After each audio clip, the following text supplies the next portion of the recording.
شیطانی راستوں سے اپنے آپ کو بچانا۔ شیطانی راستے کیا ہوتے ہیں؟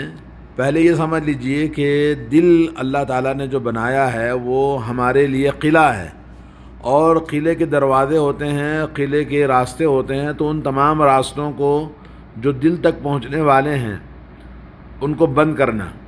اور وہ راستے جس سے انسان کے اندر شیطان داخل ہوتا ہے تو ان چیزوں میں ہمارے جسم کے اعضاء اور جوارح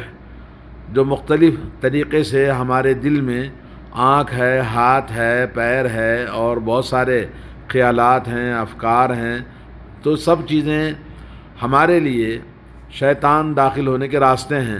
تو آدمی شیطان کے راستوں کو اگر بند کرنا ہے تو ان تمام اعضاء جسم کی حفاظت کرنا ہے۔ تو اس کے لیے کچھ راستے جو شیطان کے داخل ہونے کے ہمارے جسم کے اندر موجود ہیں، جس کا علماء کرام نے بتایا ہے، وہ کیا چیز ہے؟ تو آپ دیکھیے، نمبر 1، سب سے پہلے انسان اپنے غصے کو کنٹرول کرے، کیونکہ غصہ ایک ایسی چیز ہے جو انسان کی عقل کو کمزور کر دیتا ہے، اور اس کی عقل جب کمزور ہو جاتی ہے تو اس کے اوپر شیطان حاوی ہو جاتا ہے، اور شیطان انسان کے ساتھ وہ کروا دیتا ہے حالت غصے میں، جو کہ حالت غصے کے بعد اس کو احساس ہوتا ہے کہ اس نے غلط کیا ہے، جیسے غصے میں توڑ پھوڑ کرنا، یا مارنا، یا گالی گلوچ بکنا، یا طلاق دینا، یا مختلف قسم کی چیزیں جو انسان سے ہوتی ہیں۔ اس لیے اللہ کے نبی صلی اللہ علیہ وسلم نے فرمایا کہ جب غصہ آئے تو آدمی کھڑا ہوا ہے تو بیٹھ جائے، اور اگر غصہ ہے تو آدمی وضو بنا لے، اگر بیٹھا ہوا ہے تو لیٹ جائے، تو آدمی کو غصہ آئے تو پانی پی لے۔ اللہ کے نبی صلی اللہ علیہ وسلم نے فرمایا کہ جب ایک آدمی نے پوچھا کہ یا رسول اللہ مجھے نصیحت فرمائیں، تو آپ نے فرمایا لا تغضب۔ پھر کہا دوبارہ نصیحت فرمائیے، تو آپ نے کہا لا تغضب۔ 3 مرتبہ اس نے پوچھا کہ مجھے نصیحت فرمائیں، تو آپ نے فرمایا کہ غصہ نہ کر، غصہ نہ کر، غصہ نہ کر۔ تو غصہ ایک بہت بڑی شیطانی چیز ہے جو انسان کے اندر داخل ہو کر اس کو نقصان پہنچاتا ہے، اس کے ایمان کو کمزور کر دیتا ہے۔ اور ہمارے پاس طلاق کے بہت سارے واقعات جو ہمارے سامنے آئے وہ سب غصے کی وجہ سے ہی پیش آتے ہیں، اور میاں بیوی میں جھگڑا، والدین اور اولاد میں جھگڑا، سب غصے کی وجہ سے ہوتا ہے۔ اور شیطان کے راستوں میں ایک دوسری چیز ہے جو ہمارے اندر داخل ہوتی ہے کہ آدمی بالکل پیٹ بھر کے کھانا نہ کھائے، بلکہ تھوڑا سا آدمی کو کھانے میں احتیاط کرنا چاہیے۔ اللہ کے نبی نے فرمایا کہ کھانے کے 3 حصے کرو پیٹ کے، کہ ایک حصہ کھانے کے لیے، ایک حصہ پانی کے لیے، ایک حصہ سانس کے لیے، کیونکہ انسان جب بالکل پیٹ بھر کھاتا ہے تو اللہ تعالیٰ کی اطاعت میں وہ غافل ہو جاتا ہے۔ نمبر 3، آدمی کے اندر جلد بازی، کوئی بھی چیز کے لیے جلد کہنا، جلد جواب دینا، جلد بازی کرنا، کسی کے بارے میں جلدی فیصلہ کرنا، یہ انسان کو شیطان کے داخل ہونے کے راستوں میں سے ہے۔ تو آدمی کو چاہیے کہ اپنے اندر ثابت قدمی پیدا کرے اور سوچ سمجھ کر بات کرے، تو جلد بازی کرنے سے احتیاط کرنا۔ نمبر 4 ہے کہ مال کو فضول خرچی کرنا، یعنی آدمی کی خواہش ہوتی ہے جب اس کے پاس بے تحاشا مال آتا ہے، اور مال جب آتا ہے تو آدمی بغیر کمائی کے آمدنی زیادہ ہو جاتی ہے، یا ہے کہ اس کے پاس پیسے زیادہ ہو جاتے ہیں، تو ہر وقت وہ خرچ کرنے کے لیے بے چین رہتا ہے۔ تو یہ فضول خرچی جو انسان کے اندر آتی ہے اس کو بہت سارے غلط کاموں میں خرچ کرواتی ہے۔ تو آدمی کو چاہیے کہ اپنے مال کو اپنے اوپر جتنی ضرورت ہے اتنا ہی خرچ کرے، اور مال کو اللہ کے راستے میں خرچ کرنے کی فکر کرے، اور غریبوں، محتاجوں اور لوگوں کے حقوق کا خیال رکھے۔ اور مال کھینچتا ہے تو لوگ ظالم بن جاتے ہیں جب اس کے پاس مال آتا ہے، اور دوسروں کا مال بھی ہڑپ کر جاتے ہیں۔ تو مال میں فضول خرچی سے آدمی کو احتیاط کرنا چاہیے۔ اور نمبر 5 ہے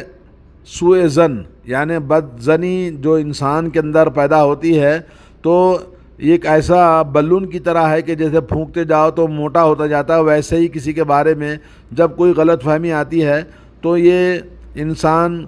پھر وہ بد ظنی میں مبتلا ہو جاتا ہے، اور پھر اس کی زبان اور اس کا دل سب بدزنی کے اندر ملوث ہو جاتے ہیں۔ اسلام نے بڑی سختی کے ساتھ منع کیا ہے، ایاکم والظن فإن الظن اکذب الحدیث۔ نبی علیہ الصلوۃ والسلام نے فرمایا خبردار بدزنی نہ کرو، کیونکہ بدزنی جو ہے سب سے بڑی جھوٹ ہوتی ہے۔ بیوی کے بارے میں، بچوں کے بارے میں اور دوستوں کے بارے میں بدزنی یہ بہت بڑی بلا ہوتی ہے۔ جو لوگ باہر دور رہتے ہیں اپنی بیویوں سے، تو اپنی بیویوں کے بارے میں حسن ظن رکھیں، اور بدزنی سے ان کے رشتے ناطے میں بڑا فرق آ جاتا ہے، محبتوں میں فرق آ جاتا ہے۔ تو آدمی کو چاہیے کہ بدزنی نہ کریں جب تک کہ وہ اپنی آنکھوں سے نہ دیکھ لیں۔ اپنے بچوں کے بارے میں بھی اسی طرح سے۔ جی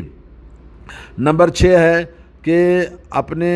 تمام اعضائے جسم جیسے آنکھ ہے، ہاتھ ہے، پیر ہے اور کان ہے، ان تمام کو شیطانی چیزوں سے پرہیز کرنا چاہیے۔ اپنی آنکھوں کی حفاظت ہو، کان کی حفاظت ہو، ہاتھوں کی حفاظت ہو، اور اسی طرح سے پیروں کی حفاظت ہو۔ شیطانی جتنے راستے ہیں ان چیزوں سے اپنے آپ کو بچانا ضروری ہے، کیونکہ آنکھ جو ہے وہ شیطان کا پوسٹ ہوتی ہے، اور شیطان انسان کے لیے آنکھ جو ہے کیمرے کی طرح ہے، اور جب کسی چیز کو دیکھتا ہے تو اس کو کیچ کر لیتا ہے، فوٹو کر لیتا ہے۔ تو اسی طرح سے شیطان جو ہے وہ آنکھ کو اللہ نے ایک بہت بڑی نعمت دی ہے انسان کے جسم میں، تو شیطان اسی سے زنا بدکاری کے راستے کھولتا ہے۔ تو آدمی اپنی آنکھوں سے، اپنے ہاتھوں سے، بہت ساری چیزوں سے اپنے آپ کو حفاظت کرے تو شیطان کے راستے بند ہو جاتے ہیں۔ یہ جو 6 چیزیں آپ کو بتائی ہیں ان کا علاج کرنے کے لیے کیا کرنا چاہیے؟ اللہ کا ذکر کثرت کے ساتھ کرنا، اور صرف اللہ کے ذکر سے اس کا علاج نہیں ہو سکتا جب تک کہ انسان اپنے دل میں تقوی،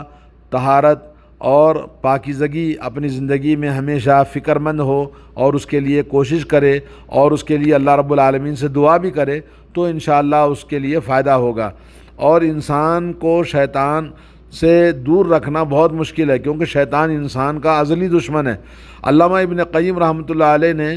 شیطان کے جو گمراہ کرنے کے راستے ہیں انسان کو 6 راستے بتائے۔ انہوں نے کہا پہلی بات تو انسان وَإِذْ قَالَ لِلْإِنسَانِ اكْفُرْ فَلَمَّا كَفَرَ قَالَ إِنِّي بَرِيءٌ مِّنْهُ۔ شیطان ہمیشہ کوشش کرتا ہے کہ انسان کو کافر بنا دے، نافرمان بنا دے اللہ تعالیٰ کا،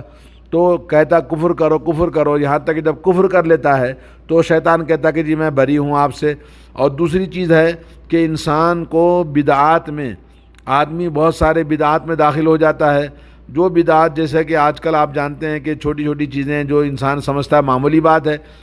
کالے دھاگے پہننا، لال دھاگے پہننا، بدعت اور فاتحہ دلانا، نیاز کرنا، 10واں 20واں کرنا، چہلم کرنا، میلاد النبی کرنا، شب برات منانا، شب معراج منانا، ایسی بدعات ہیں جس کو انسان دین سمجھ کے کرتا ہے، اور یہ سب شیطان کے داخل ہونے کے راستے ہیں۔ ویسے ہی وہ خرافات جو انسان کے اندر یہ رات میں یہ نہیں کرنا چاہیے، دن میں یہ نہیں کرنا چاہیے، کسی سے کالی بلی آ گئی تو کالا کوا نے پکارا، کالے کتے نے پکارا، تو یہ تمام چیزیں شیطان کے داخل ہونے کے راستے ہیں۔ نمبر 3 یہ کہ شیطان انسان کو کبیرہ گناہوں میں داخل کرتا ہے۔ کبیرہ گناہوں میں سب سے بڑا کبیرہ گناہ جو شرک ہے، جو درگاہ، مزار، بابا، اولیاء اللہ کی درگاہوں پہ جا کے لوگ شرک کرتے ہیں، یا یہ کہ غیر اللہ سے پکارتے ہیں، یا غوث، یا مدد، یا علی، یا پیران پیر، یا دستگیر، اس طرح سے، یا 11ویں 12ویں کرنا اس عقیدے کے ساتھ کہ بھئی وہ ان کا حق ہے اور یہ ان کے ساتھ میں مدد ہوتی ہے، تو یہ تمام شرک اکبر۔ اور اسی طرح سے بہت سارے زنا، بدکاری، حرام کاریاں ہیں، ماں باپ کی نافرمانی ہے، کبیرہ گناہ ہیں۔ اور اسی طرح سے نمبر 4 ہے کہ انسان چھوٹے چھوٹے گناہ کرتا ہے۔ تو جناب چھوٹے چھوٹے گناہ جو کہ اسلام میں چھوٹا گناہ ہو یا بڑا گناہ منع ہے، حرام ہے، کیونکہ چھوٹے چھوٹے گناہ جب جمع ہو جاتے ہیں تو وہ بڑے میں تبدیل ہو جاتے ہیں، تو آدمی کو چھوٹے چھوٹے گناہوں میں انسان آسانی کے ساتھ ملوث کر دیتا ہے۔ اور اسی طرح سے نمبر 5 ہے کہ جو چیزیں مباح اور جائز ہیں ان کے اندر کشادگی کرنا، یعنی حد سے تجاوز کرنا۔ جیسے کہ بعض چیزیں ہمارے لیے حلال ہیں، جیسے ابھی آپ نے بتایا کہ ان المبذرین کانوا اخوان الشیاطین، اللہ نے کہا کہ فضول خرچی کرنے والے وہ شیطان کے بھائی ہیں۔ اور اسی طرح سے نمبر 6 بتایا کہ انسان فضول کاموں میں، بیکار لا یعنی کاموں میں ملوث ہو جاتا ہے۔ اللہ نے قرآن کریم میں فرمایا والذین هم عن اللغو معرضون، لا یعنی چیزوں سے اپنے آپ کو بچاتے ہیں۔ اور اسی طرح سے آدمی اپنے فضول کاموں میں وقت ضائع کرتا ہے، جیسے آج کل اسمارٹ موبائل ہے، انٹرنیٹ ہے، جس میں انسان بے شمار اپنے اوقات کو ضائع کرتا ہے، جس سے نہ اس کے صحت کا فائدہ، نہ دنیا کا فائدہ، نہ آخرت کا فائدہ، نہ دین کا فائدہ، بلکہ صرف دیکھنے میں اور اس کے میسیج بھیجنے میں، میسیجوں کو کھولنے میں، دیکھنے میں اپنا پورا وقت ضائع کر دیتا ہے، یا یہ کہ بے حیائی ننگی چیزیں یوٹیوب کے اندر اپنا وقت کو ضائع کرتا ہے، تو آدمی کو یہ تمام چیزوں سے بچنا چاہیے۔